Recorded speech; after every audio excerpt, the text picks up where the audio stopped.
Hello everyone. Today I will show you the easy fix of no service on iPhone. So if you have a problem, no service on iPhone, here is the easy fix.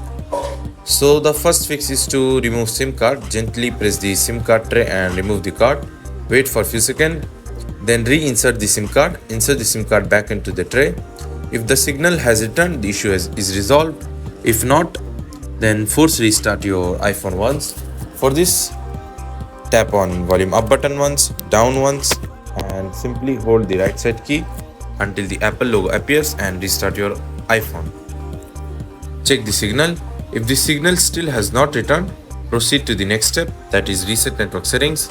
For this, go to settings, tap on general, tap on transfer or reset iPhone, tap on reset, tap on reset network settings, enter your passcode, and simply reset network settings.